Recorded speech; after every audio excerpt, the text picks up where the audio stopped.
We're talking today with Lila Gleitman. And it's a great pleasure for me and for Hadros to be talking with Lila.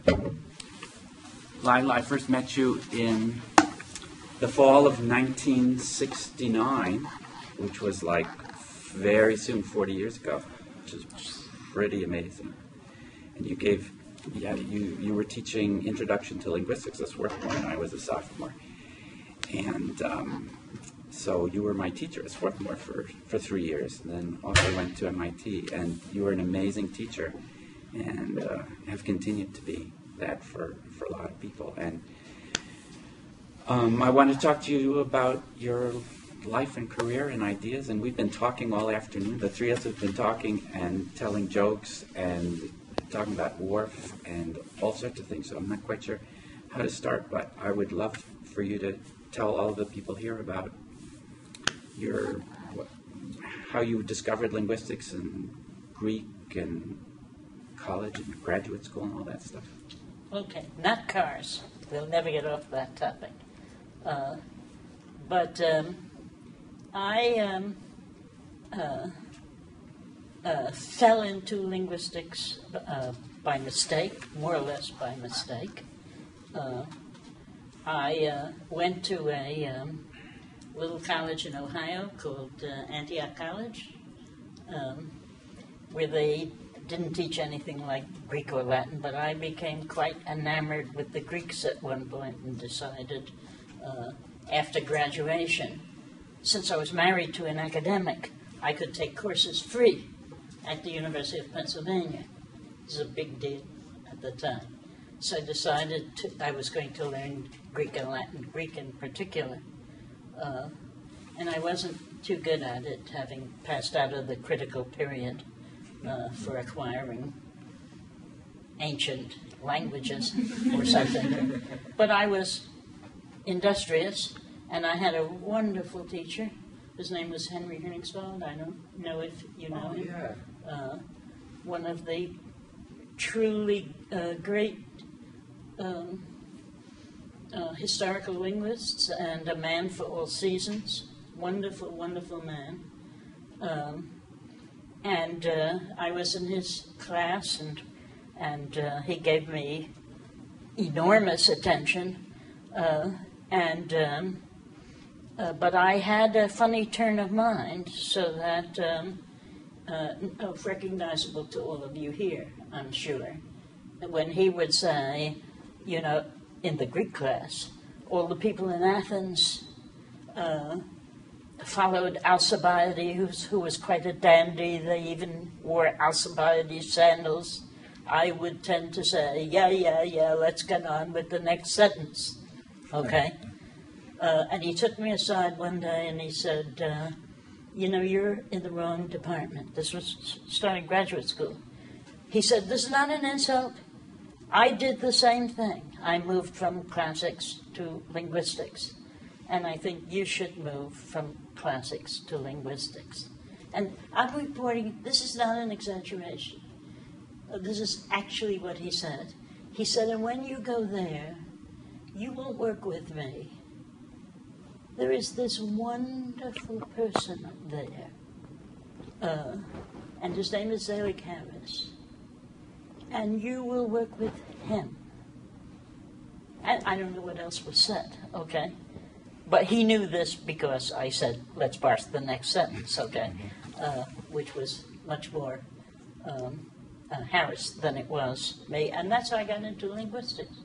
So there I entered this graduate program. I never heard of linguistics before. Can't do that anymore, I suppose. Maybe you can.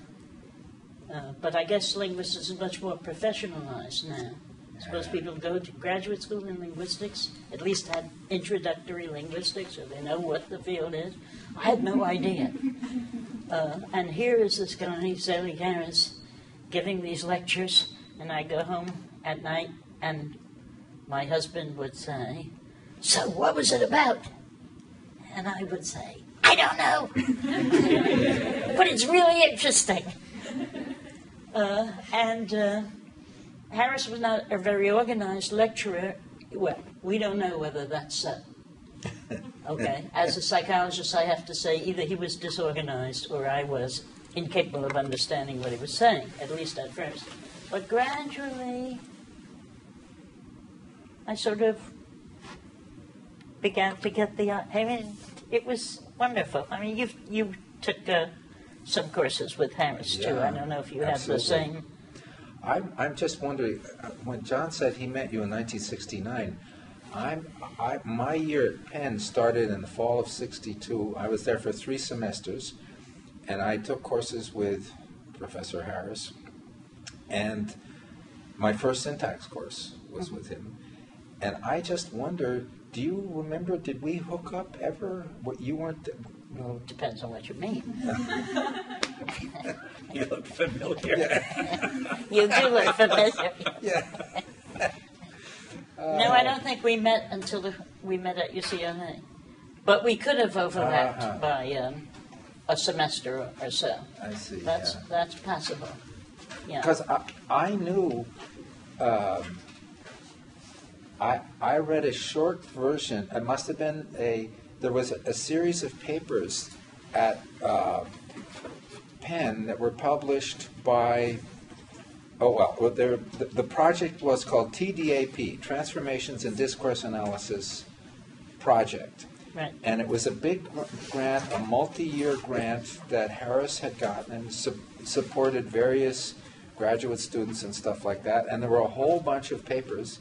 And I believe you wrote one on reciprocals.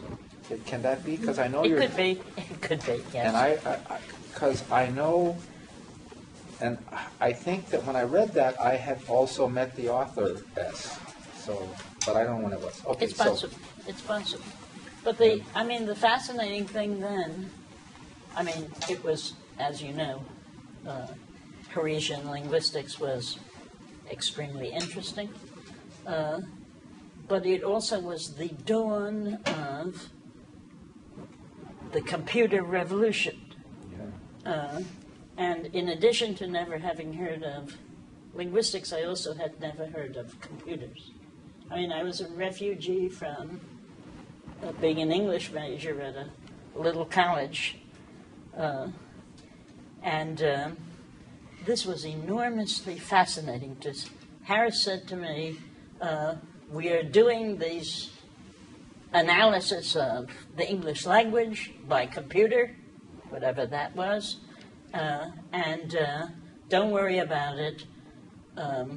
You'll go over there. There's a young engineer named Arvind Joshi, and he'll tell you how to do computers. And that's how I got involved in this project, and that's how I got involved with Arvind Joshi, who's been my colleague at Penn ever since. So that was quite an adventure, because we did the first parser, what Joshi now calls, because he's redocumented the whole thing, what Joshi calls the parser from antiquity. And it was pretty amazing what we could do with...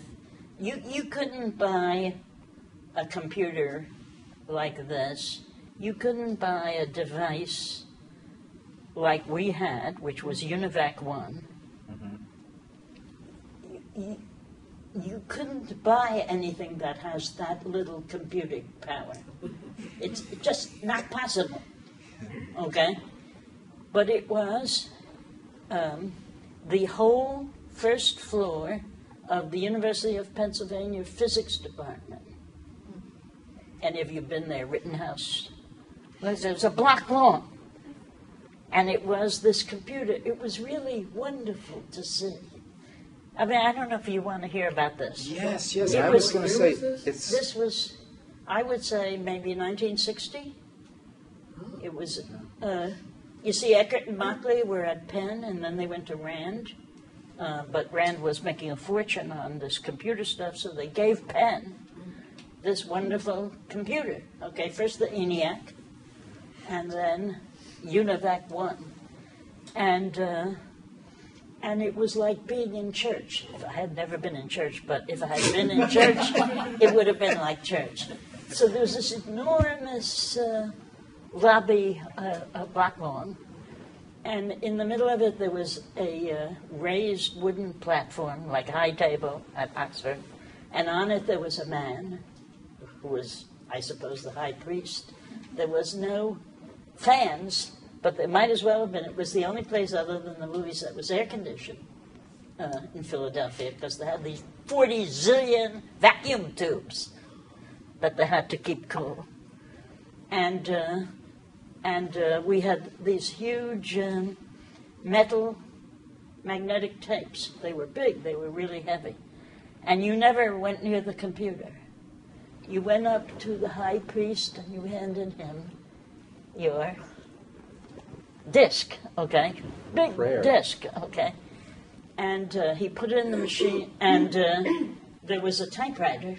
It was an IBM Selectric that had been adapted for this very purpose, and it was bolted on this machine.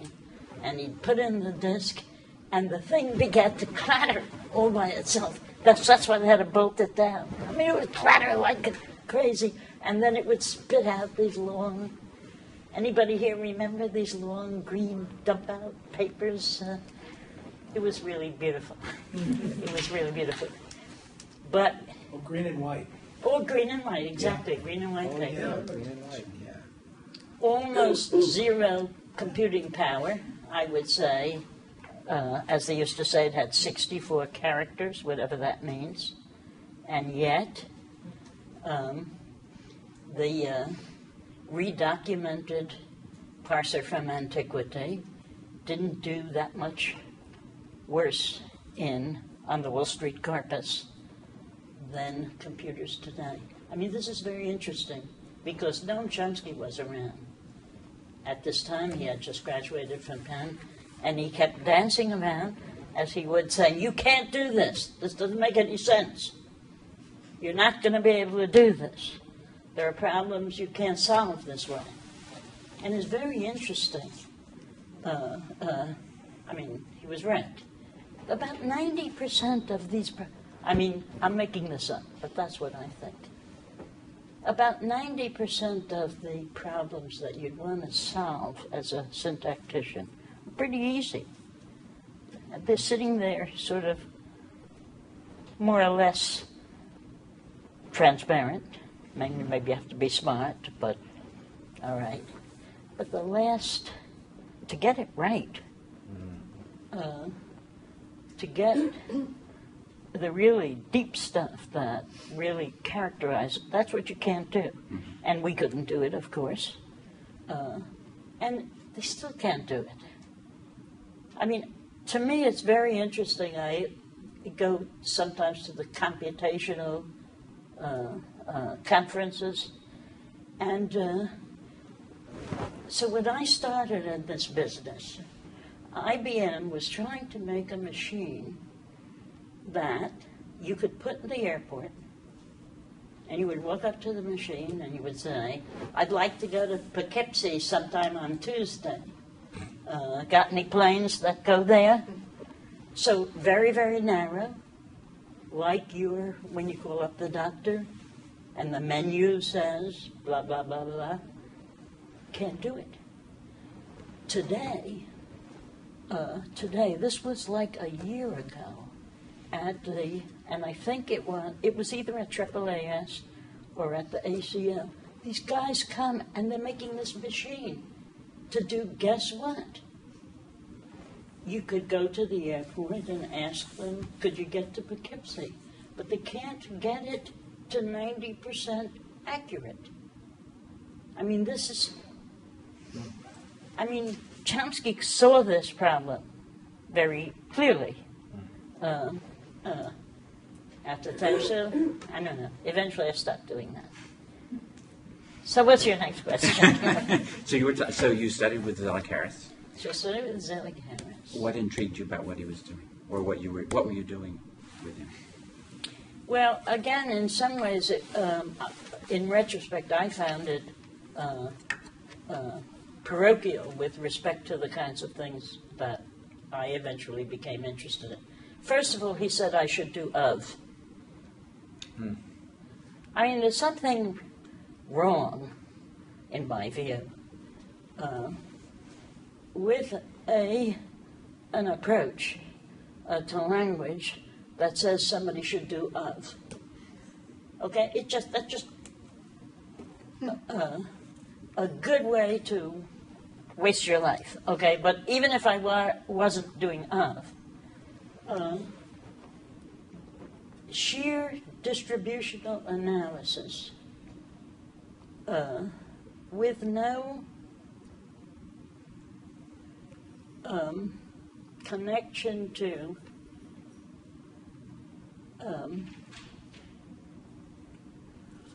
the process by which you would come to acquire such a system or use it fluently may or may not make any sense. Okay? It might make sense. I know that many people do that for a living, and that's what's often called linguistics. But it could be that the process by which these systems get established in human minds and the process by which they get used to talk and understand might have some causal relation to what the system is about. Okay? And none of this entered into the way Harris did linguistics, quite consciously. If you read his wonderful book, Methods in Structural Linguistics, if you get toward the end, he clearly says, you know, psychologists might want to use this. And I can see that it might be of relevance to them in how they design their theories. But that's not what this is about. Okay? That's something else. And it's not what I'm doing. Okay? So he was not interested in what he called psychologizing. Or in development. Or in development. But let's turn around to the other great man of that generation and the subsequent generation, Chomsky, and you see much of the same point of view. I mean, different as the theoretical approach was, there are some interesting resemblances because Chomsky, if you look at earlier Chomsky at least, he had no interest in the processes by which these things are acquired, this kind of system is acquired or used for talking and understanding. Quite the contrary, all of you will recall the performance competence distinction. Now, of course, if you don't believe in the performance competence distinction, you can't do anything, okay? You can't do anything. You can't explain how a rat runs down the maze, okay? So anybody in any field, like psychology, has such a distinction, but much depends on how you draw that distinction, okay? And it's a delicate matter where you draw that distinction. Right? Because sometimes the animal doesn't want to run down the maze. And that's different from not knowing how to run down the maze. But I think that Harris and Chomsky for quite a while, I don't think it's any longer true of Chomsky, but in the early days had no interest in these processes of learning and fluent use. In other words, they were not heirs of David Hume. Were you talking about this at the time? Did you say these things to Harris? No. I would say to you now, but it sounds like puffery. I would say I didn't know enough to say it. Okay? I mean, maybe I'm wrong in so saying it. But I was interested in these other issues, I think. Who did you make community with? Who did you find who was there anybody else in the linguistics department? Do you have to go to the psychologists, philosophers? Who? Have to leave Penn? What happened? How did this sort of... Well, I was one of those people who was married in the bad old days where you were dependent on what your husband was doing and where he was. So I didn't to go anyplace. I did a little mourning of not being at MIT, where all of the action was. Okay, in linguistics and related fields. Penn Psychology was always an excellent place, but it was not a place that was interested in human language. So language is something that's always left out of until the mid-60s, mid-70s maybe, was left out of psychology. So even when you had Psych 1 books that had a language chapter, psychologists skipped that chapter. There's always too much to fit into the semester. So they skipped that chapter. Huh? How old is psycholinguistics? Psycholinguistics, I would say, seriously begins, I mean, let's face it, after what I just said, begins in part with Chomsky and Miller. And Miller, 61. And they did ask the question, okay, what makes a self-embedded sentence hard? Okay. And they were talking procedural about the kinds of processes that you could describe with a computational device. Okay. So, what? Pardon? Miller, Galanter, and Pribram? There was Miller, Galanter, and Pribram. Then there was, of course, 5 years later, I suppose, Fodor, Bever, and Garrett. That's where everything really took off. Yeah. Modern psycholinguistics is completely manifest in Fodor, Bever, and Garrett. I mean, things have been found out, I hope, but it started there. In acquisition,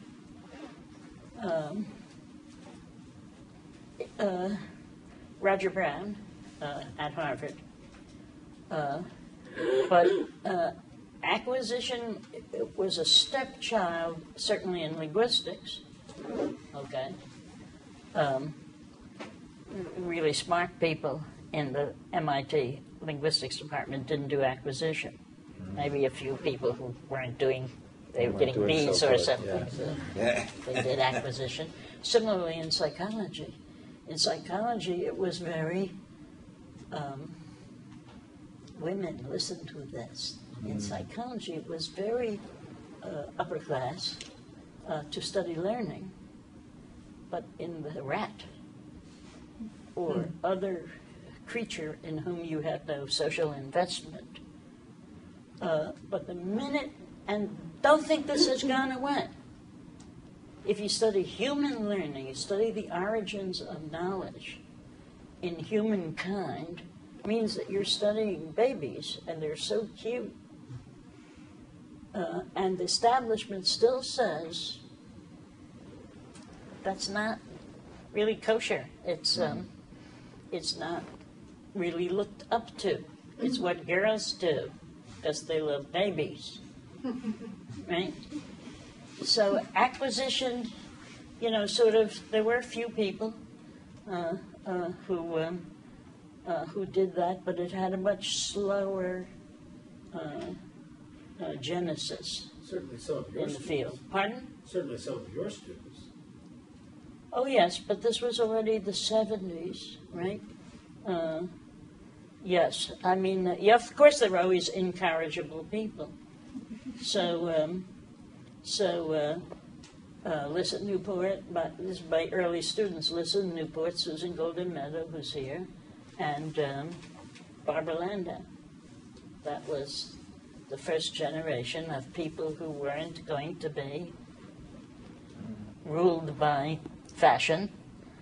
And before, as far, I don't know when was his name, Werner Leopold, the language of a bilingual child. Mm-hmm. Is that in the 40s or 30s? When is that? Yeah, I don't remember when that was. I do remember reading it, although I would never have thought of it again if you. But there was yes. nothing, but I mean. Well, it was Darwin, after all, who kept baby diaries. Okay, but between, until, from whenever Did you know Leopold that? was, there was just, I think there was like a vacuum until these early in the 60s, and then it began to sort of get going. I think there was stuff happening in Cambridge, too. Miller and Brown were both in the psychology department. And after all, Chomsky had written this wonderful chapter in Aspects, which in essence, or at least that's the way I read it, said, what is linguistics but the expression of the human capacity to learn a language? So what the theory is a theory of the capacity to learn a language. Well, the is a mistake. Okay. And here's where actually I parted company from all these wonderful people, because, I mean, I agree that, at least to some extent, that, I absolutely agree that language is innate, but English isn't, right? English isn't, so is that interesting? Is it interesting to ask the question, how would you acquire English? Okay. And if it's interesting, is it interesting as a linguistic question? Is it a general learning question? Right? So that's what I did for the rest of my life. Now we can drink wine. Well, right? absolutely. So, the great verb game.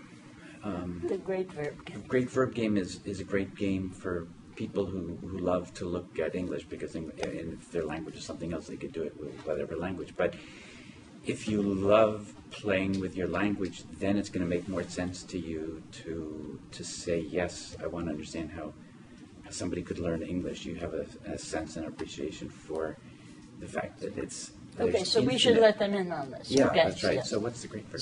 So this obviously, although not obviously to me, because as I say, I was backing into learning this without really understanding. It's funny how this happens. You don't really get it, but you're really learning it in some mushy, not necessarily mushy, but fragmented way.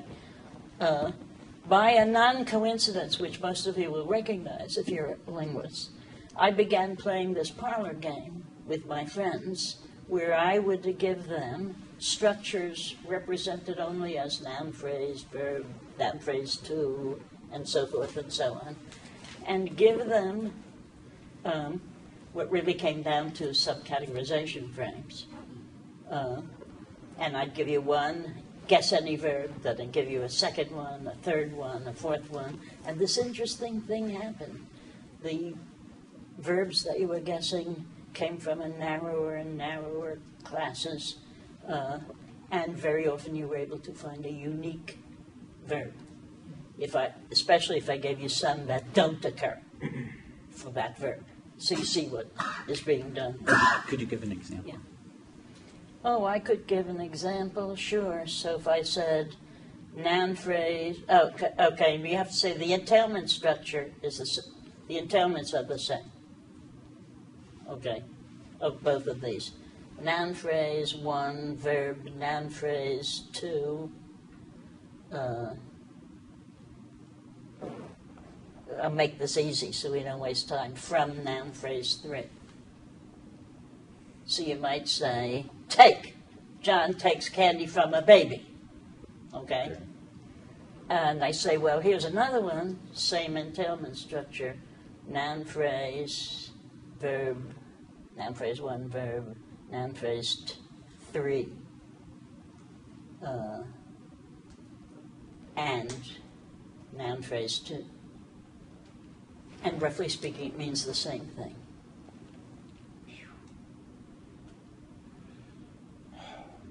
that for him, please? Noun phrase 1, verb, noun phrase 3, 2. and noun phrase 2. So it's got to be something like with candy and baby. Yeah, It it doesn't. ends with candy so and you can't baby. do take. Take won't work. Separate, something like that. That's it. Separate. Cool. And the cup, the Yeah. conjunction. Yeah. Right. Yeah. Okay. So there. Yeah. So you can do. I mean, distribution is very powerful, and that's of course what Harris was all about. Said, well, you think you're talking about meaning? It's just distribution. This is maybe backwards, but even if it's backwards, it's an interesting idea, right? Okay. This move forces me to move ahead a little bit, if I may. So I got interested in this question of how you would learn language, how you would learn a language. So I thought, I and my younger colleagues, so every time I say I mean we here. How much of the learning that you do about a language is inside out? That is, that's what you think a language has to be, and how much is coming from the outside in? And how are you going to, if you can't make that distinction, then you're not going to be able to study anything. Okay? So, I and my younger colleagues spent the first 10 years or so asking the question, what changes when you change the environment of language learning? What changes in the acquisition process or outcome? And the first work I did was with my husband Henry and Lisa Newport. We did these studies of motherese, okay? A term invented by Henry Gleitman, which that is a historical fact that nobody knows, okay? It was meant to be dismissive because our discoveries, we didn't expect this, was it didn't make any difference. Very little. It isn't that there were no effects of differences in how the mother spoke, but they were very, very constrained. As if the acquisition process was running along on its own maturational schedule, where within this normal range, it didn't matter much what the mother said, or these long sentences or short sentences or passive sentences. It didn't make any difference in what the kids learned, when, and at what rate. There were a few little things, but not worth talking about here. But that's within the normal range. So that's when, in the succeeding years, with Susan Golden Meadow, we looked at, and Heidi Feldman, who later went on to a different kind of career. What if you're not exposed to a language?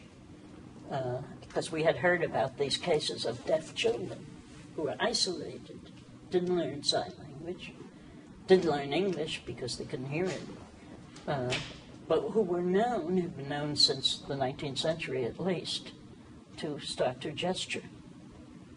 How do those gestures resemble the speech of the child of the same age learning English from his mother next door? So it was one side of the question. And the other side of the question was, what if you're not exposed to the world in the same way? So you're hearing all the grammar. You're hearing all of the distributional facts about the words, but you're not exposed to the world in the same way because you can't see. Try learning your pronouns that way. This is going to make great trouble, okay? So we looked at the deaf and the blind as two interesting cases of what the environment was going to do to you. It was going to destroy you. And guess what? I mean, this is when I became my most radically rationalist. And psychological. Right? Yes. Is that, again, the grammar looked suspiciously like English grammar, or the grammar of some other instantiated language of people the same age in these deaf isolates. Even more so, the semantics, what you learned about the words, also the structures, but the words was what was really dramatic to Barbara Landau and me about what happened with the blind. And I'm concentrating on the blind because that's where I've gone ever since. Because this blind child's first verb was see. And the second one was look.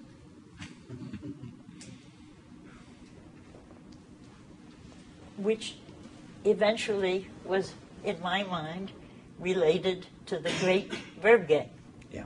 I'll tell you why, but go ahead. I just want to, am I right in thinking that it was the people around you that started looking at the blind and the deaf from the point of view of acquisition? That was Pennsylvania, right? That's Well, what of course, John Locke suggested the blind experiment before we got there. Whether we knew that or not, again, I'm not sure. Okay, since I backed it to, but clearly Locke talks about it. He says, look at the blind. They can't learn drawing, but they can learn statue. Okay? Yeah. They can't learn read. But yes, they can. Yeah. But yes, they can. Okay? Even more astonishing than that they can learn look. They can learn a great deal, at least about the inference structure of red and green as well. So, yes. Oh, boy. Sorry. You've been talking about John Locke for a long time. Not as long as I've known you, but for a long time. I don't remember when you started talking about Locke. How did you come to read Locke, and why is it important? Why read anything that's more than 10 years old? Because these people set all the questions we're still trying to answer, didn't they? Locke and Hume. They're not the only ones there. I tended to concentrate on Locke and Hume. I'm not widely read in philosophy, but Locke and Hume are very appealing if you become a psychologist, right? Because they have theories of learning, which have never been equaled, because also they did turn out to be limited with respect to the facts. I mean, because after all, Locke said that it was a joke that the blind. Do you remember Molyneux? Well, no, never mind Molyneux. Locke tells this story about a blind friend of his. Here's the only place I think Locke's intuitions broke down. He says, I have this blind friend, and he came to me one day and he said, well, I think I finally did figure out. Wait a second, he wasn't blind.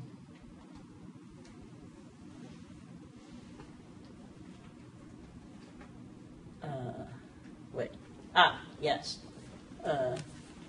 He said he was blind. He said, I finally figured out what red means, says the blind man to Locke. Locke says, where did you hear this answer? Yeah, okay, so, yeah, what do you think? So the blind man says to him, it's like the sound of a trumpet. Whoa. And Locke says, I told you, you can't learn anything about red if you're blind. Okay? One dramatic instance of my story that the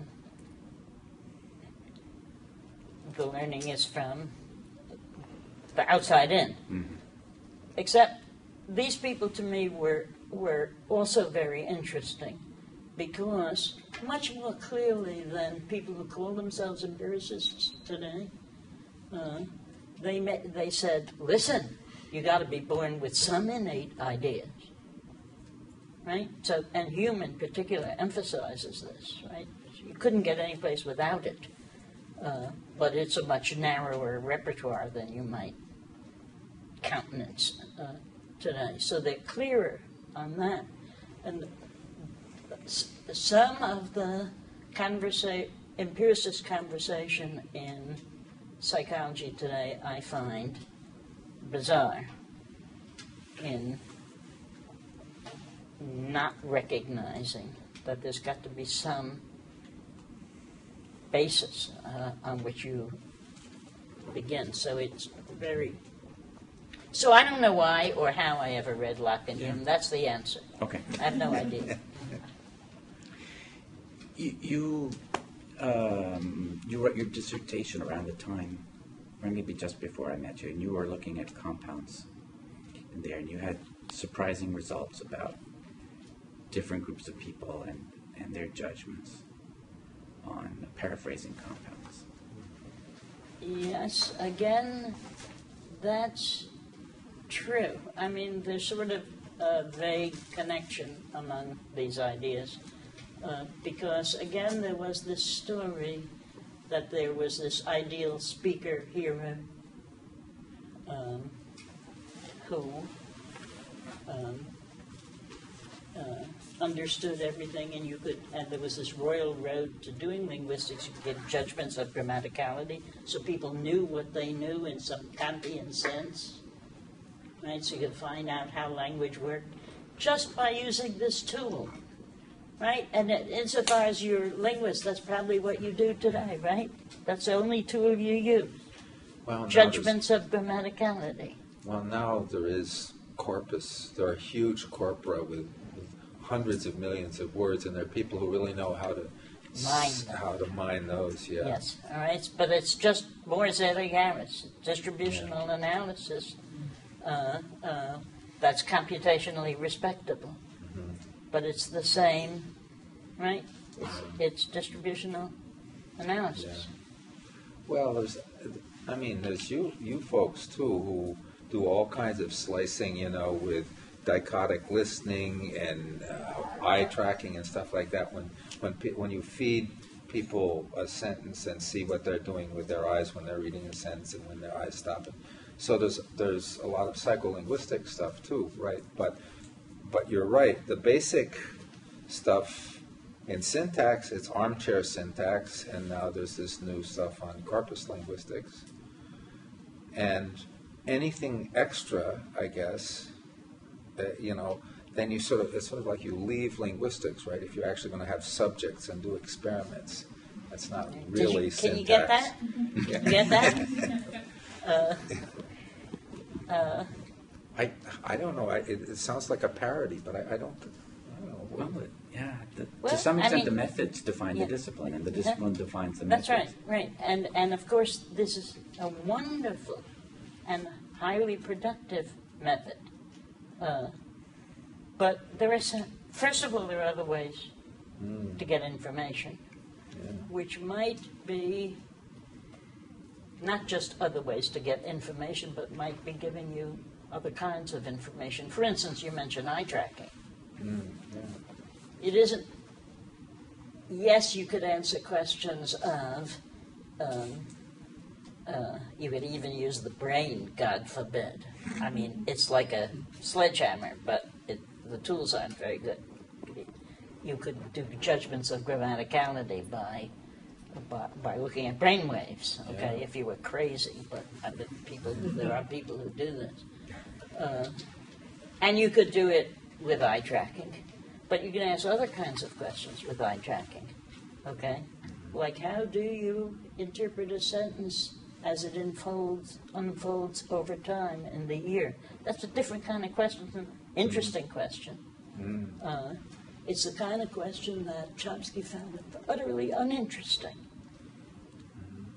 It doesn't mean he would find it incoherent, perfectly coherent, but just didn't find it an interesting question. But that's the kind of question that really gets asked with the eye tracking device. What do you Let think me about? go back to the blind for 1 minute, just to wrap up the great verb game business, okay? So we have a problem. I'll tell you about that problem in a personal way. I said to my husband, Henry Gleitman, who was an empiricist in the sense, he didn't mean to be an empiricist, but empiricism was innate in him. And his early career was as a learning psychologist, studying rats and pigeons and things like this. And I said to him, look, this blind child knows what look and see mean. Okay? You understand, the kid didn't just say look and see. There were really interesting things, I'll tell you. You say to a blind child, look up. Okay? Well, first, if I blindfold you, or a sighted child, and I say look up, you go like this. Stupid as that seems, that's what you do. Right? But if you say to a blind child, look up, they go like this. Okay? So cool. Cooler. I should point out that these clever ways of finding things out, my then student and lifelong collaborator, Barbara Landau, is really brilliant at finding the right ways. So here's another way. You say to a blind child, you can touch that table, but don't look at it. You see why that's an important question, right? Because this seems to be, maybe look, it just means touch, right? So the kid, when you do that with a blind child, it goes like this. And you say, wow. okay, now you can look at it. And the kid goes like this. Wow. Okay. Gee. Right? So we have deep knowledge, right? What's the same about the blind? Okay, so let me go back and tell you my great story. So Henry Gleitman says, "Wow, that's fantastic. How did the kid do that?" I said, "Well, I don't know how they did it, but you can see that your stupid empiricist theories can't account for it." And he says to me, "Well, how are you going to explain it? I mean, you have to explain it." I said, "I don't have to explain it. I call up MIT, there were telephones in those days, and I said, Noam, I have to see you." Okay, because I have to have some way to answer Henry, and here's this genius who happens to be a friend of mine. I go up to MIT, hey, listen, the blind child understands, look and see it, tell him the same thing, just told you. And he says to me, wow, that's fantastic. How'd she learn it? I said, he says, well, it couldn't have been by magic. So Noam Chomsky. Whoa! Well, Great quote. when Henry Gleitman and Noam Chomsky are saying the same thing, we're really in trouble here. So we've got nothing without an explanation. So that's when Barbara and I sort of went back and we started thinking about the great verb game. Because after all, look and see don't behave like jump or touch, linguistically. Okay? So, you could tell the difference. Now the question is, could you tell the difference in a way that connects with the world? I mean, so there are lots and lots of stories to be told here, and there are lots and lots of questions about whether, if you appeal to the syntax, you're just pushing things back one step. And you have to ask yourself, well, how'd you learn the syntax? Well, I mean, these are the kinds of things that I have subsequently been trying to think about. But that's where the idea came from. Okay, but so let me tell you. So look and see behave differently from touch, right? And they behave differently from each other, syntactically, right? So one is exploration, the other is apprehension. We do the right experiments, we show that this blind child understands that too, and understands it for sighted versus blind other people as well. So that's one side. But here's something that the blind child got wrong. She thinks it's about, I don't mean wrong, of course. I mean, what differs? What differs between blind and sighted understanding of look and see is the modality, okay? And there's nothing in the language that will tell you. There aren't verbs that are just true of vision, right? At least to a first approximation, and don't apply to other kinds of spatial apprehension. So that's the connection from the great verb game to beginning to think about maybe the very process of, I mean, past the doggies and spoons, how you would learn the meanings of words is connected with the syntax, maybe, in some really intimate and important ways. So that's what our work, much of our subsequent work, has been designed to think about. And it's much truer than Barbara and I thought, because at first when we thought about it as the syntax is this little ancillary device, that rescues you. But it turns out to trump the world. Yes. Sorry. Did you ever look at work connecting the different modalities? I'm thinking of Georg von Békésy, in 1967, sensory inhibition, pointing to similarities between vision, touch, and hearing. Well, I mean, that work never entered in any direct way into my thought, my own thought, okay? Because also I wasn't trained as a psychologist. I mean, I've sort of limped along in the middle of things because I went to a school that just did politics. But that was good. And then I sort of came into linguistics in a funny way and did work that was psychological, but I never took a degree in psychology. So I'm a person of spotty background. I know that I never really read Békésy,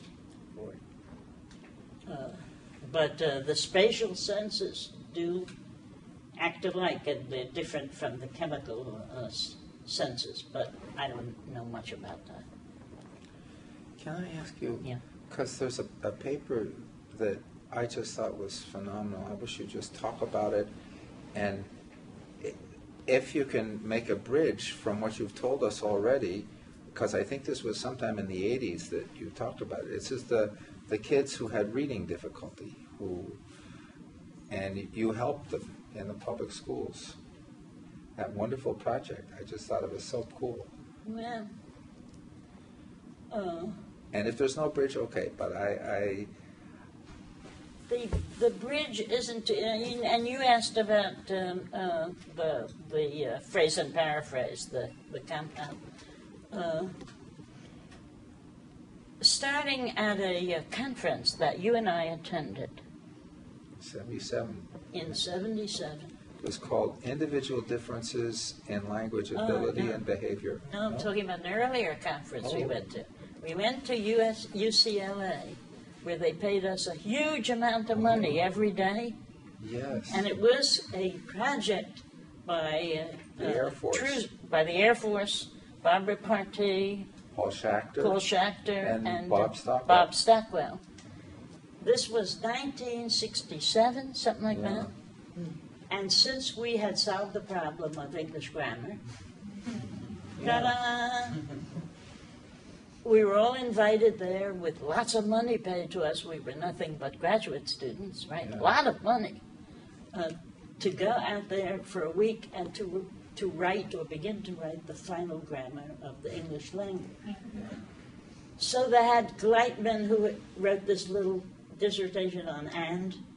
They had Klima, who did negation. Yeah, Paul Fillmore, Paul was Postal there. Yeah. O'Hara was there. You Postal, were Yuki there. Kuroda, I Yes. think. Bunch of terrific young people. But remember, I had been in Philadelphia while you were all doing linguistics together at MIT or wherever it was. In the course of these discussions, it turned out that there were real differences in the point of view of the people who came from the East Coast, from MIT, and the people from California. So they began to do you get this sentence? And I noticed, I'm sure you noticed, that the intuition about whether you get this sentence for some particular sentence varied perfectly with the difference in theory. Okay? What a coincidence. Well, I mean, that's worrisome because the whole method at the time, as it was evolving, depended on these judgments being somehow not the mask, but the evil of the whale. I mean, they were direct. These judgments told you directly about the nature of language. They aren't just behaviors, right? But that doesn't survive deep thought, right? Of course they're behaviors. So how are they really related to the knowledge that you're trying to get out of yourself for the next informant? Okay, so that's what I read my dissertation about, asking the question of what do these judgments mean? You know, how can we evaluate them? How do we evaluate the theories that come out of using these judgments as the basis? Do they have some life of their own, or are they direct reflections of? So now the reading thing, there's a little bridge, okay? Because we have this funny situation in learning to read an alphabet that it's quite clear that all these little kids who are trying to learn it have the right firing diagrams in their head, okay, that tell them, now make a B, now make an A, now make a T, right? And the brain does that, and it tells the muscles to move, and out comes bat. So they know that right? They know all this stuff. It's their nature, and they know back from hat. So why can't they learn to read an alphabet? Okay? So I thought at the time, I never got very far with this, either in the reading situation or in anything else. Again, asking the question, what's the level of knowledge? Okay? I mean, are there explicit knowledge? How's it related to implicit language? And how, if you were trying to solve a practical problem, like teaching people an alphabet, could you make this implicit knowledge, which clearly they have, otherwise it wouldn't be able to talk or understand other people talking. How could you raise it?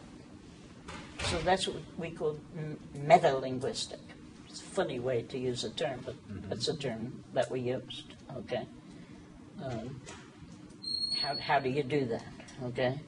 So we in the work you're talking about, we try to sneak up on it, okay, by saying there's some representations which are open to introspection, so it's easy to get children to think about words, and almost as easy to get them to think about syllables.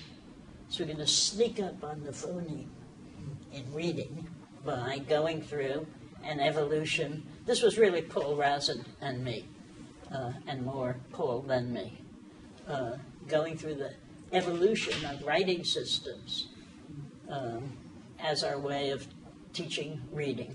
And did it work? We don't really know if it worked because such experiments are always subverted by the exigencies of the classroom and what the teacher knows and what the differences in children are and so forth and so on. And eventually we fled in disarray from the real world. But I think it was a pretty good idea. But the fundamental question of judgments and conscious knowledge and how that's related to Knowledge of language. yeah, ordinary implicit knowledge. That's a question that interests me, but I don't think I ever made very much progress on it. So I eventually basically abandoned that issue. What do you think of work of people who've tried to think about evoke response potential, for example, as an alternative source? You kind of alluded to that, to ERPs as an alternative to introspection, didn't you? At least I heard. Well, or reaction time, Yeah, which is reaction just time. the finger at the end of the Yeah. brainwave. Well, this. Is it linguistics, or is it a good method for linguistics? I mean, not that you have to have an answer, but you're.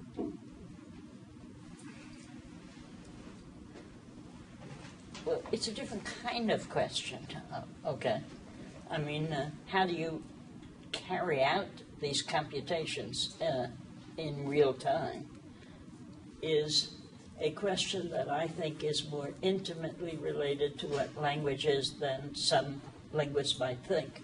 Also the learning process. So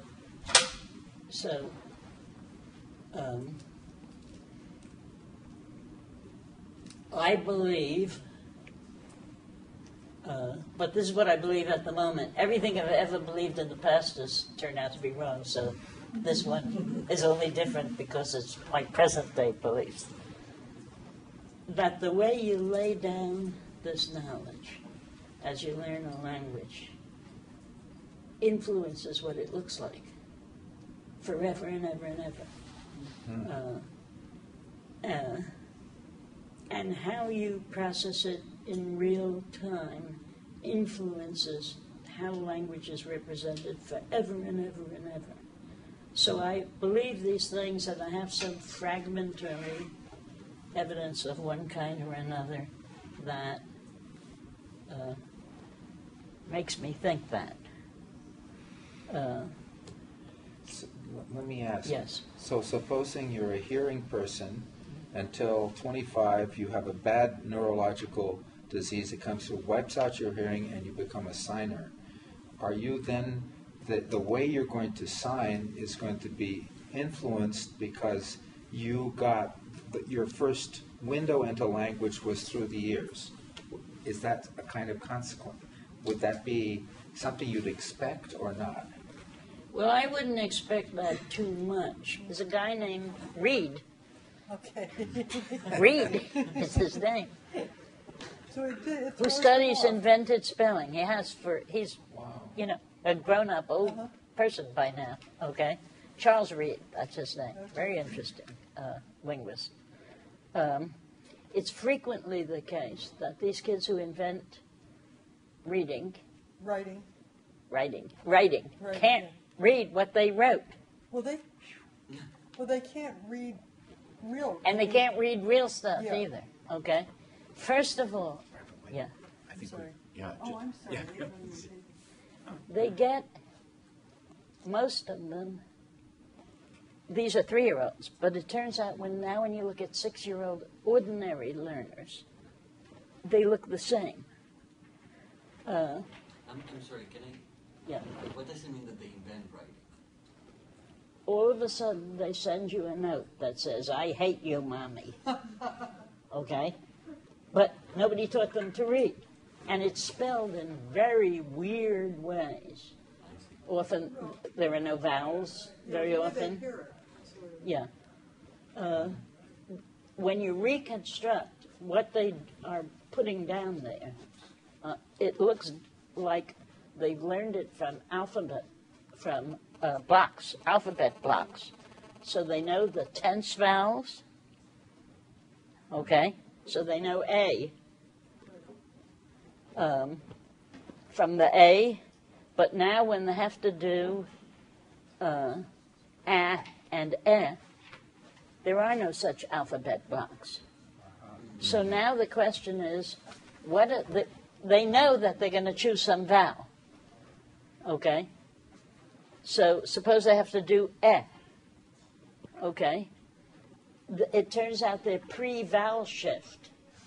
So they do an A. So they spell bed, B-A-D. Okay? I mean, if you think about it, that would be the natural thing to do. So that's how you... And there are other funny things. So you see this kid writes H-R-K. And it turns out it means truck. Right? Truck.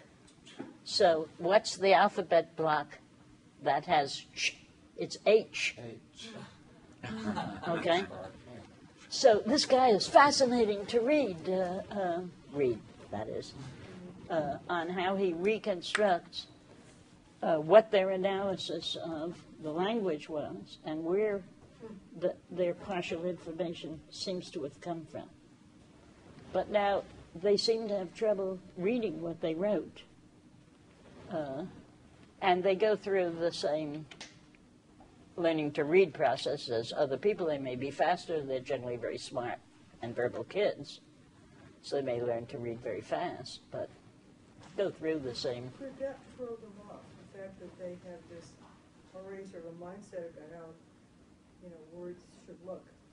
And then they see It's very hard to say. I mean, when you look at good spellers and bad spellers, some of the very good spellers are linguistically talented, and some of the very bad spellers who are doing it phonetically instead are very talented. So I think there's probably variation in what they decide the system is, or implicitly or explicitly, and who knows. In this very room, among the linguists, there are probably some bad spellers. Blood. Yes. I want to just invite everybody who's here to ask some questions. Yeah. Please. Talk about warp Ah, yes, Wolf. You want to see my blood? Yeah, I think of this as no idea is bad enough that it doesn't come back in psychology every 10 years. Okay? So I have my own idea of why psychologists in particular, have become strongly devoted to Worfian ideas. It's really in the SWIP now. I think that American psychology is deeply empiricist, and that the interesting lessons from studies of infants over the last 20 years, with Liz Spelke as the most important of many serious people, are that infants seem to know everything. Okay? Right? They know everything. Almost everything. they know so much. So you could say they know so much, so it must be, oh, Chomsky was right. Everything's innate, or something of that sort. This idea is hard to bring to ground in a coherent way for most psychologists, and maybe for some of us as well. So where are you, if the knowledge, where are you going to say this knowledge came from? Okay? Where are you going to say this knowledge came from? And people, having run out of many other ideas, are now often saying to themselves, I know where it came from. It came from language. Because language instantiates these categories. So since they couldn't be innate, because that idea is anathema, maybe you got them from your language. Okay? Now, how could you possibly do that? I mean, if you mean this in some serious sense, that causally, that when you heard blitzo, blitzo, blitzo, blitzo, it caused ideas of blitzos to grow in your head, it's hard to understand what in the world they could mean. I mean, I don't mean to sound like Jerry Fodor, except he's the person who makes sense in this regard. If you couldn't entertain the concept in advance, you couldn't learn the word or structure that expresses it. So how could you even formulate this hypothesis? Well, so now what people say is, well, I don't believe in that strong, old-fashioned view of Worf that Worf had. Except you should be careful what you say Worf had. I believe in the weak Worfian hypothesis. It's sometimes very difficult to discern what people mean by the weak Worfian hypothesis, except you're not going to catch me in Fodor's paradox. But sometimes it will mean things are emphasized by hearing words for them. So maybe it's going to affect your similarity space, right? So if you call the blues and the greens by the same name, right, maybe that context is going to push them a little bit closer to each other. Or maybe when your language makes a distinction, it's going to bring it to your conscious mind more. Okay? So the weaker Worfian views tend to be this skewing of similarity spaces and prominence of the concept. Okay? It becomes, is a word in psychology, salience. Okay? Which means prominence of some sort. Okay? So that's how you can make this hypothesis coherent. Somewhat less interesting, but at least not incoherent. And is that so? Well, you can go back to the phonetic facts of the matter, okay, and ask about speech perception. So you could think about speech perception as a Worfian phenomenon, right? So it's a use it or lose it, right? So we all know about that. La ra. And now you're Japanese, you hear la and ra perfectly well, but by the time you're 1 year old, you're getting terrible at hearing the difference between la and ra and so forth. So it's sort of a use it or lose it thing. So there's an instantiation of, but it's not semantics yet, right? But so here's a perceptual effect. Could it be true when you rise to the level of semantics as well? Okay? So could it be if you don't hear about leftness and rightness, but you only hear about eastness and westness, that after a while you become more acute about East and West because it's important. It happens all the time. They talk about it all the time, and you become less acute in understanding about left and right over time. It's possible.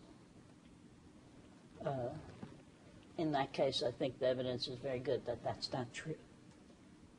Although people loudly proclaim it to be true. The experimentation is very narrow, and if you broaden it and enrich it, it turns out not to be true. That's my opinion. Well, you actually did some experiments. Yes. Yes. Of which the most important ones are not yet published, but are being fought about with journals. Yes. So if you, so the usual methods for studying these Worfian things are you give the person some kind of ambiguous stimulus, okay, and you see which way he solves it. And there are many instances in which what you get is a strong correlation with some features of the language that you've spoken, right? So if you the classic experiment, of which there are many, many, but they all turn out to be just one experiment. So you for instance, line up some toy animals on a tabletop. You say, remember this array. And then you turn the person around 180 degrees, and you hand them those animals in a clump, and you say, set it up again so it's the same. If you are an English speaker, you'll set them up so the animals are still going to your left, let's say.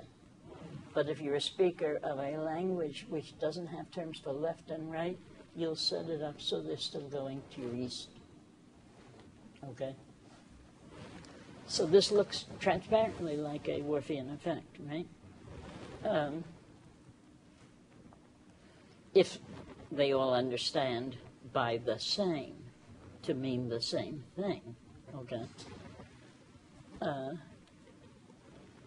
Sometimes people in these experiments will say to you, you mean, if they're English speakers, they'll say, what do you mean the same? You mean left or right or east or west? But usually people don't ask the question. Or if they do, you don't answer it. But notice you do have to interpret the speaker. What do you think he's talking about? Well, if he's another speaker of, let's say, Tseltal, a language that doesn't have left and right, the chances are he's talking about east and west. Okay, so I claim it's more a Gricean phenomenon than anything else. So how would you show this? Convert the experiment into one in which this is a problem that can only be solved by thinking left-right, and this is a problem which can only be solved by thinking east-west, okay? So the unambiguous twins of the previous experiment. Now, on some strong Worfian hypothesis, you're going to have a cost to being forced to solve a problem egocentrically, left-rightward, body-centered. Speak a language without left and right. Right. But if it's a Gricean effect or a Bayesian effect, right, if you're doing it by the statistics of your language, how it usually does these things, if you interpret the speaker to be saying that which he's probably saying, then the effect should disappear. And the effects disappear in these kinds of experiments. They completely disappear. So what is the unambiguous form of the experiment? Well, I can tell you such an experiment, okay? So suppose it's another version of this. There are a few experiments, but I'll tell you the simplest one. You see a card, and on the card there's, let's say, a red dot and a blue dot facing in a particular direction, okay? Let's say there are 4 cards, and the red and blue dot, right, so you can move it around in four possible ways, okay? So a particular one is pointed out to you, turn around 180 degrees. That's the case where people solve the problem as a consequence of how their language works. That's what it seems to be. So here's a translation. The answer is now in a box, okay? So the subject has a box. He puts into the box the card. That's the one identical to the one you're supposed to choose. Now you close the box, okay? Just for cuteness, the box has a pattern on it, just so you won't have a visual buffer of the picture you were looking at, okay? So the card's now in the box. You can't see it anymore, but you remembered what it was. And there are two conditions. In one condition, the subject picks up the box, turns around, and goes over to the other table, okay, which has the four of them on, and he has to guess which one is the same when he opens his box, okay? In the other one, he turns around, okay, and then takes the box. So in the first case, both the subject and the box rotate. In the second case, the box doesn't rotate, okay? So one you solve east-west, and one you would solve left-right. So there should be a cost, if you're a Telltale speaker, to having to do it left-right, because you can't do that. You can't talk the talk, so you can't walk the walk, right? But it turns out, not only can you do it, but in all these variances, mazes, and you go do the maze from the other side, so they have 1,000 experiments, all the same one in disguise. The egocentric left-right is always a little bit easier, regardless of the language that you speak. Okay? So this suggests to me that it is there's an effect here of the language, but it's really the effect of what you think the person is saying, right? And as I was saying to John before, if you weren't in this business of doing WARF and comparing language, you would just say, oh, here's more of my ordinary psycholinguistic effects. Frequency of the construction, or of the word, or of its interpretation, influences how people are going to solve a problem, right? It's like if you hear hoofbeats, think horses, the old doctor's adage.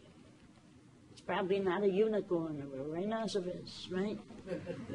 It's not because you can't think about unicorns and rhinoceroses, but there are all kinds of plausibilities, both about the language and about the world, that are going to intervene. That's what I think most of these results are about. There could be these, as I say, it's not incoherent to think you could have some differences in emphasis and so forth. But I think it's fair to say that this is exaggerated. Belief in this is wildly exaggerated at the moment compared to what the evidence looks like. But almost nobody agrees with me, except my, yes. The main authors of this study, I should say, I'm a junior author, are Anna Papafragu and Peggy Lee, wonderful people that I've been working with on this topic. They're great. Well, I've always thought it was very interesting that one of the proponents of this idea that left-right versus cardinal direction, orientation of the language influences one's mind was Steve Levinson, who's one of the great theorists of pragmatics. Do you think so? I mean, I don't know. I do, yes. I admire right. pragmatics. I've always thought he was a very smart man, but I think he has a bug up his. I think he's convinced himself of this, and And I don't agree with him, yeah. But he's, after all, an anthropologist by real trade. Right? And there's been a tradition since, at least since the 30s, in anthropology that, well, was Worf, for example, but the whole linguistic anthropological tradition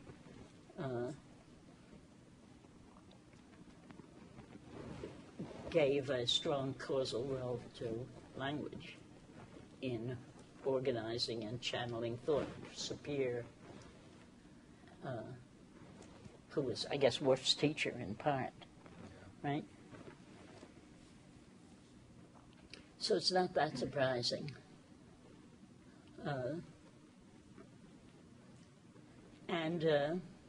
I don't know about your students, but I mean, I used to make a rule when I was, for the 3 weeks when I was a real linguist, that said, you can write your term paper about anything except the Worfian hypothesis or whether animals can talk. And since the undergraduates are interested only in these two topics, I didn't have any term papers to grade.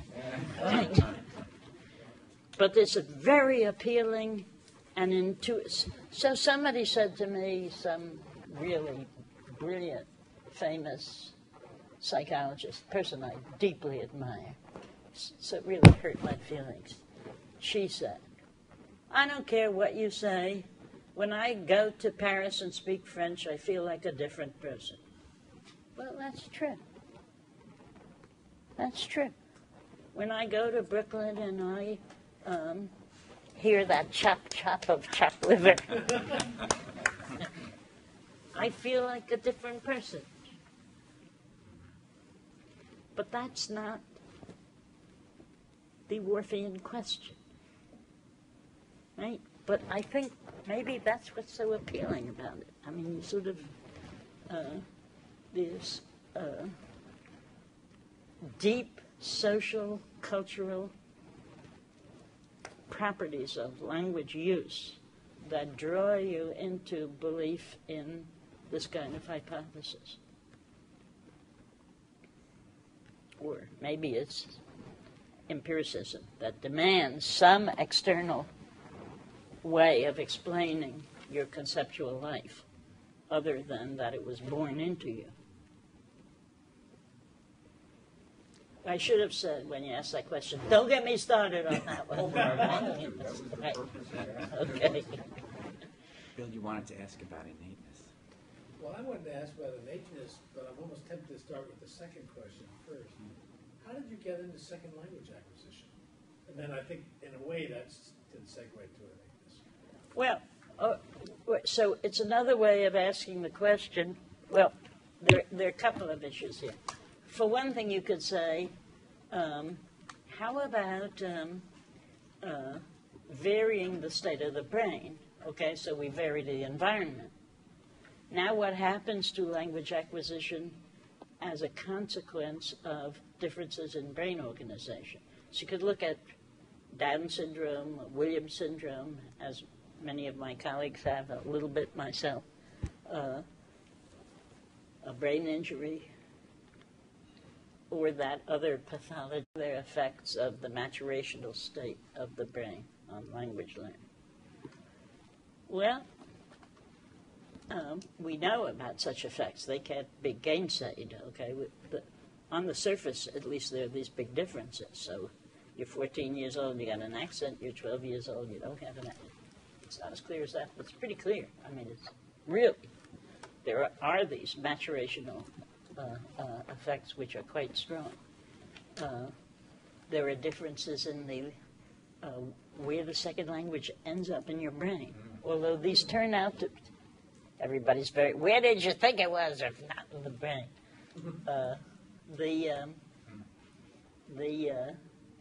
That may be a matter of proficiency. Some people seem to have shown, some of the neuroscientists, that if you're proficient enough in the second language, it's also in the same hemisphere as if you're less proficient in the second But the study I'd like to tell you about for a minute is by a former student and present colleague of mine, whose name is Jesse Snedeker, who's just wonderful, who's done these big studies of international adoptees. So these are people who were 3 years old. They came to America when they were 3 years old, Chinese speakers, and never spoke a word of Chinese again, as long as they lived. And as long as they lived, in this case, is when they're 5 years old.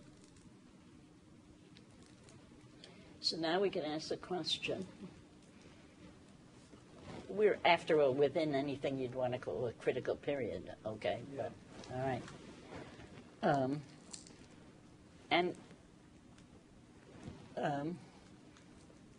So there's some, you could ask about what people know in the learning period. So they have as matched controls, babies, right, who are doing it from 0 to 3. It turns out they traverse the very same steps. Okay, so they learn the nouns before the verbs. They learn the concrete nouns before the abstract verbs. Even though, for those very things, they're in a maturational state that is very different from an infant, from the infant to 3-year-old stage. So it seems to be, at least we're talking about these properties, which are the things we're worrying about now in our labs too. These things seem to be information driven. I mean, there's easy things, you learn them first. And then there were harder things, you learn them later, okay? And that trajectory is true if you learn in the period from 0 to 3 or if you learn in the period from 3 to 6. However, the difference is that the older kids learn somewhat faster, and so after a year and a half, they're caught up. Okay, so the interest in second language learning and all of that stuff is the question, what properties of learning are information driven? By this I mean driven by the inherent structure of the learning task. Right? Could you learn think before you learn mommy? As a general case, okay? Are they driven by the structure of the task and by the tools you have at your disposal? I mean, going back to what we were discussing before, if you don't have any syntax in this new language, you haven't learned it yet, you're not going to be able to use the syntax to help you decide what the verb means, okay? I don't care if you're Albert Einstein. So there are properties of, there's a sequence of learning which is intrinsic and necessary, I'm claiming. Even at age 14? Well, how do you reconcile these things? I'm not sure, okay? In fact, Barbara Landau and I have decided we're going to write a paper on this, but we don't know if we might fail to write this paper. Because there's a whole bunch of effects which are famous, okay, that you know all about, that suggest there is an influence of brain maturation on how far you're going to get in learning a language, okay? They're dramatic, etc. And then there's these other properties of language that just seem to be driven by what learning would have to look like, okay? So it's universal learning for any modality, right, at any age. At any age, right? Wow, how cool. All right, so they tend to be different in different properties that are looked at. You know, I mean, I don't know the answer to these questions, but these kinds of findings do seem to pull you in two different directions. Well, I'm also motivated by a paper I heard you give at CLS between 5 and 10 years ago on comparing a speaker of English or a Romance language and learning a second Romance language versus learning English Chinese. Work you did. No, you're thinking probably of Singleton and Newport. Is it Singleton and Newport? Maybe you were talking about that. I was probably talking about it, yes. Am I right? Yeah. Is it Newport and Singleton? Huh? Johnson and Newport? Johnson and Newport, that's right. Yeah, Speakers, yeah. well, it's two different studies of second language acquisition, although in Right. one population it's actually a first language. So they looked at native speakers of Chinese who were acquiring English, who had been using it for a very long time, and looking at their proficiency depending on their age of exposure. And then Newport and Sapala then extended that to people who were deaf people who were exposed to sign language at different ages.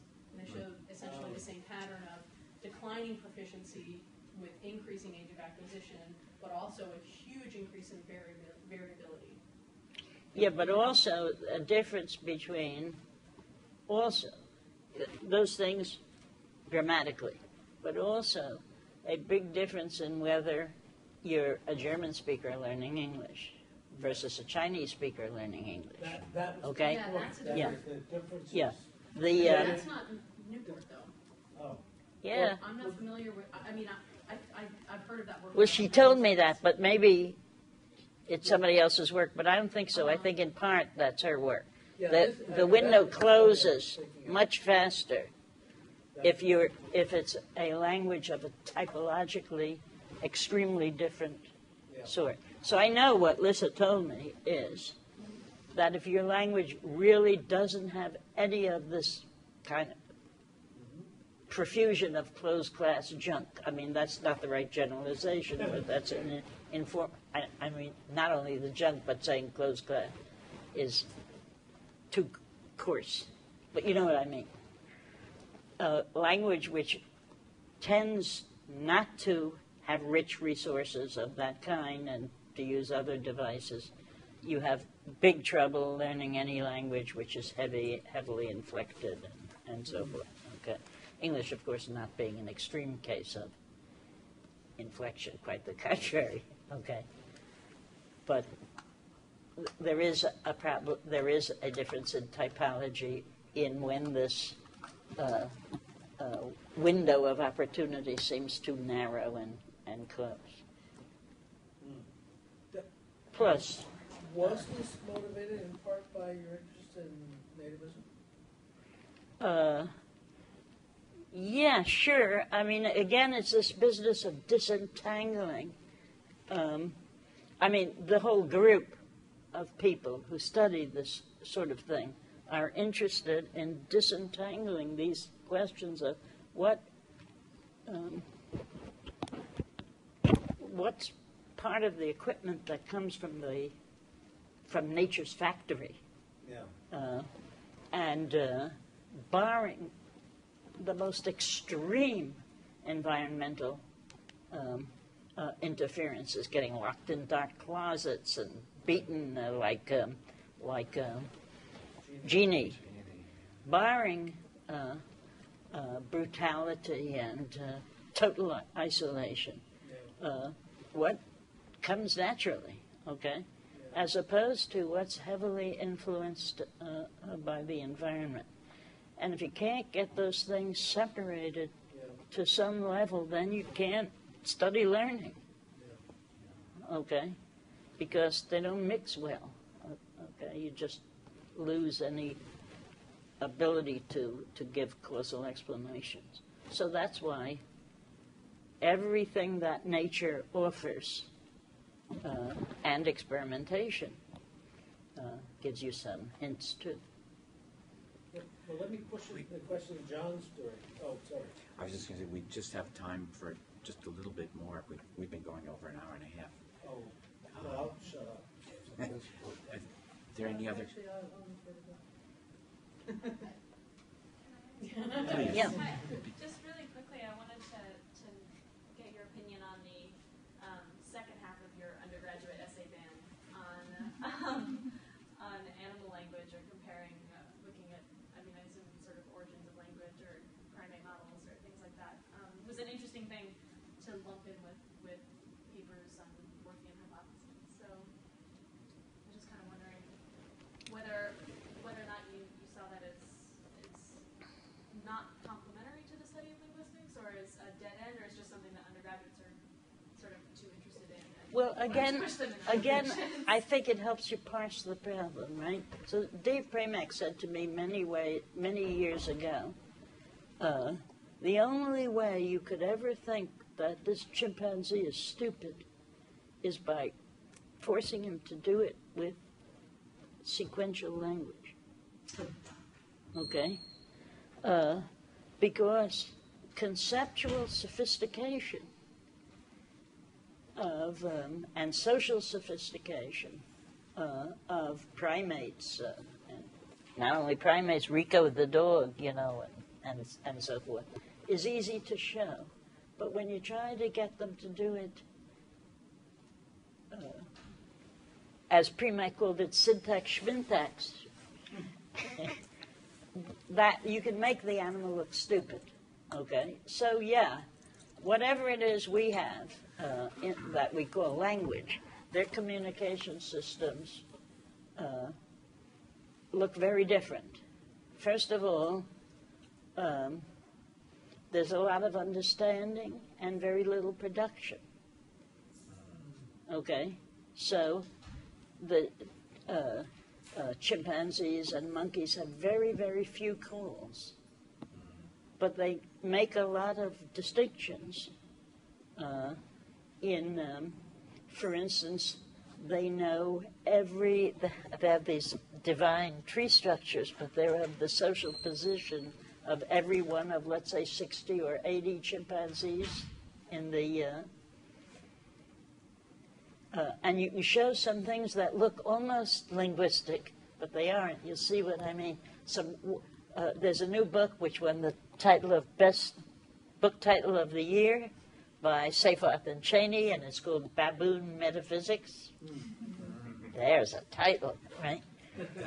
And what they can show, they play back the animal's own calls, but from behind the trees, okay? And, for example, there are cries that are only made by an animal which is being attacked or threatened by a higher order animal. And so it's sort of a scream, yeah, right? And then there are cries that are made only by a higher animal when it's threatening a lower order animal. Okay? So now they sneak behind the trees, and to some passing, these are with baboons, some baboon is walking by, and they have mixed up the cries so that the lower ranking animal is threatening and the higher order one is making the submissive, screamy cries. Okay? That gets the attention of the passing baboon. Okay? So, it's not syntax, but it's relational, right? And it involves cries on the one. So, what can I say? They don't have what we have, but they have remarkable conceptual abilities and that are structurally complex, at least to some degree. I think pretty clear that they didn't get them from their language. And they didn't get them from their language, right? Yes. Could I ask one? This is probably a very long question, and maybe it's. I just wonder if you have the feeling in this real richness of ways that you've looked at learning and language and kids, even animals now I learn? Not me. No, not you. Like, Okay. yeah. Do you have the feeling that it's sort of, they say in German, a red thread? Is there something like a trajectory? Could you describe, could you say in a sentence or a phrase or something? Or if not, then not. I just wonder. Do you have a feeling? Maybe it's really hard to find the word, but do you have a feeling? Yes, it's all the same thing with from different viewpoints and frames and stuff. I think that I've been doing the same thing over and over and over again, often without noticing it, except in retrospect, and then I try to write a summary article, and I think, there you go again. You're always doing the same thing, which is sometimes intellectually comforting and sometimes very embarrassing. But I couldn't, I tried to say some things that bent your ear a lot. And I suppose, but then I want to say, but I'm interested in symmetrical predicates, blah, blah, blah, blah. The learning question, maybe. The learning question. Because it seems so impossible, is what I think has motivated me most all along. Well, thank you, Lila, for Well, talking thank you, about guys. Yeah. language and learning and thought and words and the world we live in and people. Thanks so much.